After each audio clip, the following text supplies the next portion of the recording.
মানুষ সৃষ্টি কইরা আল্লাহ আছে খুব বিপদে। রোদ হলে বলে বৃষ্টি দাও, বৃষ্টি হলে বলে রোদ দাও। এখন কি করব বলেন তো দেখি?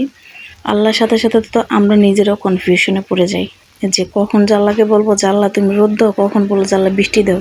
তার চেয়ে ভালো না রোদ না বৃষ্টি, এই ওয়েদারটা হলে সবচেয়ে ভালো। আসসালামু আলাইকুম বন্ধুরা, সবাই কেমন আছেন? আশা করি সবাই ভালো আছেন। আলহামদুলিল্লাহ আমরা সবাই খুব ভালো আছি। বন্ধুরা, আমার এই ভিডিওগুলো যদি আপনাদের ভালো লেগে থাকে প্লিজ সাবস্ক্রাইব করবেন এবং পাশে থাকা বেল বাটনটি প্রেস করবেন। আর আমার ফেসবুক থেকে যদি কেউ আমার ভিডিওটা দেখে থাকেন তাহলে প্লিজ ফলো করবেন। আর আপনাদের সহযোগিতা একান্ত কাম্য, কারণ একা একা পথ চলা যায় না, একা একা কখনো কোনো কাজে সফল হওয়া যায় না। আপনাদের ভালোবাসা, একটু সাপোর্ট আমাকে আমার স্বপ্ন পূরণে এগিয়ে নিয়ে যেতে পারবে।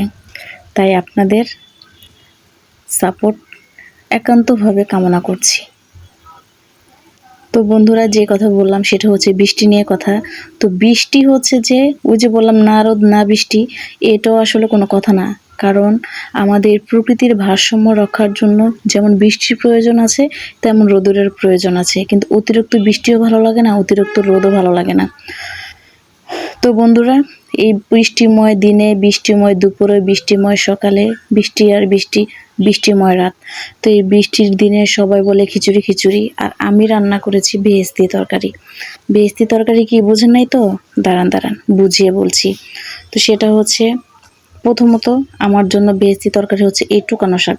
আমার পেজে ম্যাক্সিমাম সময় আপনারা দেখবেন গ্রাম থেকে আনা হোক বা টোকায় নেওয়া হোক, অথবা ছাদ বাগানের সাইড দিয়ে যে জংলা, ওই জংলার সাথে যদি কয়টা হয় আর 2-3টা শাক মিক্স করে আমি একটা শাকের তরকারি তৈরি করে ফেলি। অথবা বাজারে মোটা বা আটি বিক্রি করে 10 টাকা করে, ওই আটে নিয়ে আসি। মানে এই শাকটা আমার এত পছন্দ। এই হেঁচি শাক, আমাদের গ্রাম্য ভাষায় বলে হেঁচি শাক বা মলসার শাক বলে। তো এই শাকটা আমার খুবই পছন্দ, এই শাকটা। আর হচ্ছে বেহেশতি তরকারি যে বললাম না, ওটা হচ্ছে লাউ, লাউ কদু যে যাই বলো। তো এই শাকটা হচ্ছে কুটে বেছে ধুয়ে তারপর হচ্ছে একসাথে পেঁয়াজ রসুন কাঁচামরিচ তেল দিয়ে এই যে নাড়াচাড়া করছি, নাড়াচাড়া করতে করতেই হয়ে যাবে। তো আমি আবার কি করি, আগে হচ্ছে তেলের ভিতরে 2টা শুকনো মরিচ বা 3টে শুকনো মরিচ, যে যেমন ঝাল খায়, ভেজে রেখে দিই। পরে ওগুলোকে হচ্ছে আঙুল দিয়ে ডলে রেখে দিই। যখন এই যে হয়ে যায়, এই যে তরকারিটা হয়ে গেল, এই ভাজিটা হয়ে গেল, তখন হচ্ছে উপর দিয়ে ছিটিয়ে নাড়াচাড়া করি। আর তেলটা না, পানিটা হচ্ছে দেওয়া লাগবে না, লবণটা হচ্ছে আপনারা শেষে দিবেন। তাহলে দেখবেন যে ভাজির যে কোনো শাক ভাজি খুবই টেস্ট লাগে। আর অনেকে আছে ভাপ দিয়ে পানিটা ফেলে দেয়, এভাবে না করে ডাইরেক্ট শাকটা এভাবে দিয়ে দেখবেন যে শাকের গায়ে যে পানি আছে ওই পানি দিয়েই শাকটা খুব সুন্দর হয়ে যায়, ঘ্রাণ, তারপরে এটার টেস্ট খুবই মজা হয়। তো আপনারা অনেকে বলবেন যে জ্ঞান দিতে আসছে, তা আপনাদের কাছে ক্ষমা চাইছি যে আসলে জ্ঞান না, মানে আমার কাছে এমন ভালো লাগে। তো সবার টেস্ট এক নাও হতে পারে। তো তারপর হচ্ছে লাউ রান্নার জন্য এই যে মাংসটা, মুরগির মাংসটা হচ্ছে কুচি করে নিলাম। তো লাউটা হচ্ছে আমি কেটেছি মাছ দিয়ে রান্না করব, কিন্তু মাছ, গত ব্লগে বলেছি মাছ হচ্ছে নিখোঁজ। ফ্রিজে মাছ খুঁজে পাচ্ছি না, কোন চিপায় পড়ে আছে উপরওয়ালা জানে। তো মাংস দিয়ে রান্না করার জন্য একটু কিউব করে কাটা হয়, কিন্তু আমি মাছ দিয়ে রান্না করব তাই পাতলা পাতলা করে কেটেছি। কিন্তু মাছ যেহেতু পাচ্ছি না তাই মাংস দিয়ে কাম সেরে ফেললাম। তো হচ্ছে এই যে মাংস ভাজার পরে তারপর হচ্ছে তেজপাতা দিলাম, তেজপাতা দিয়ে পেঁয়াজ দিলাম, দিয়ে আর লাউয়ের তরকারির ভিতরে আপনারা কখনোই গুঁড়ামরিচ ব্যবহার করবেন না, কাঁচামরিচ 2টা বা 3টা, কারণ লাউয়ের তরকারিটা ঝাল ঝাল ভালো লাগে না। 2টা বা 3টা কাঁচামরিচ, তারপর হচ্ছে হালকা আদা, যেহেতু মাংস দিলাম, হালকা আদা, হালকা রসুন, আর একটু মশলা বাটা, হালকা হালকা করে একটু মশলা বাটা, এই সবগুলো দিয়ে ভালো করে নেড়ে চেড়ে যখন কষানো হয়ে যাবে তখন হচ্ছে মাংসটা ঢেলে দেব। তো দেখতে থাকেন রান্নাটা।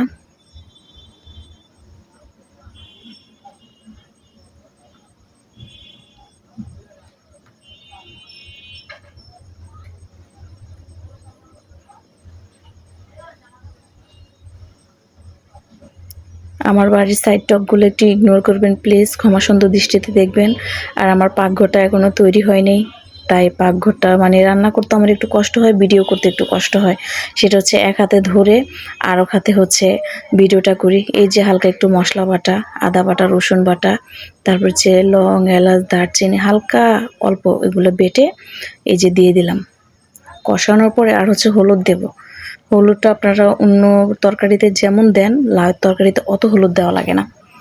আর মাংসটা যে ভেজেছি, মাংস ভাজার সাথেই যে হলুদ দিয়েছি ওটাতে দেখা গেছে যে অনেকটা কালার হয়ে গেছে। তারপর একটু দিছি যেহেতু লাউটা একটু বড়ই ছিল। এই যে কষাচ্ছি ভালো করে।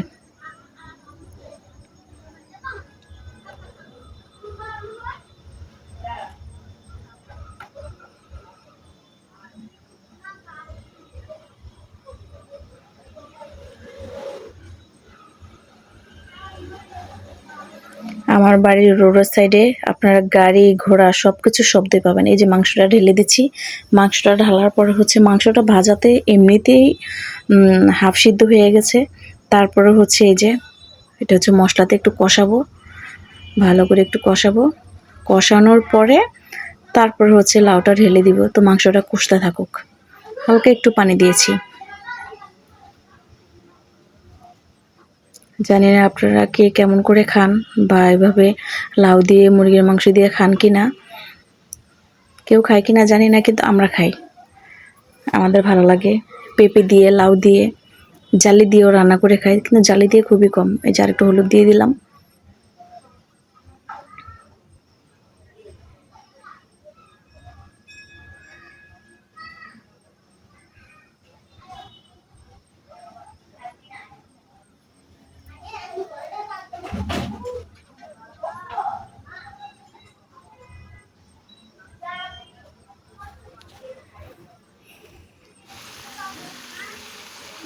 তো তারপরে হচ্ছে এই যে লাউটা ঢেলে দেবো এটার ভিতরে। এই যে লাউ, ওই যে বললাম না যে মাছ দিয়ে রান্না করব বলে এভাবে কেটেছি, কিন্তু পরে দেখি যে মাছ তো নিখোঁজ।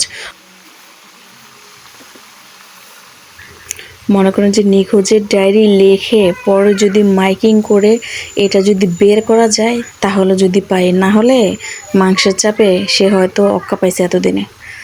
কি খুঁজবো, কারণ এগুলো যদি বের করি পরে আবার সেট করে ঠিকমতো রাখতে পারবো না।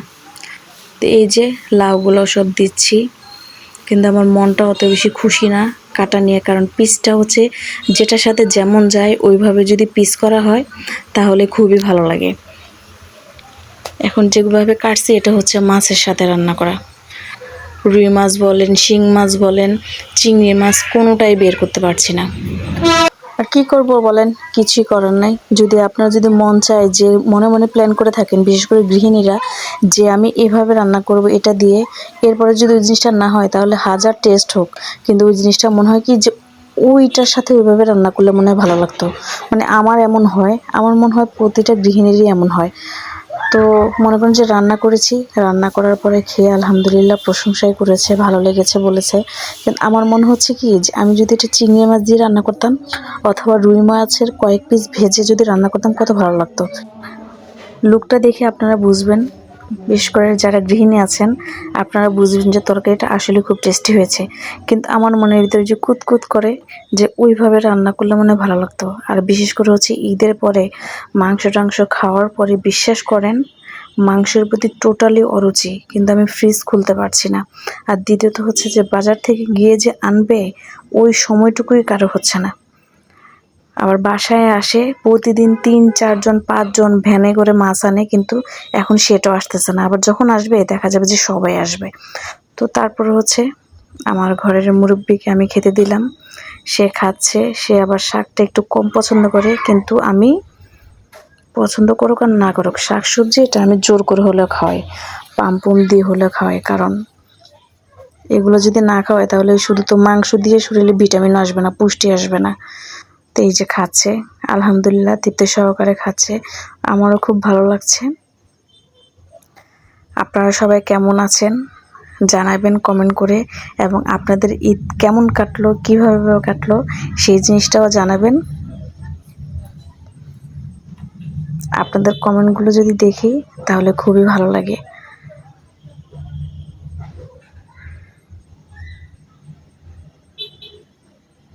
তো আজকের জন্য আল্লাহ হাফেজ।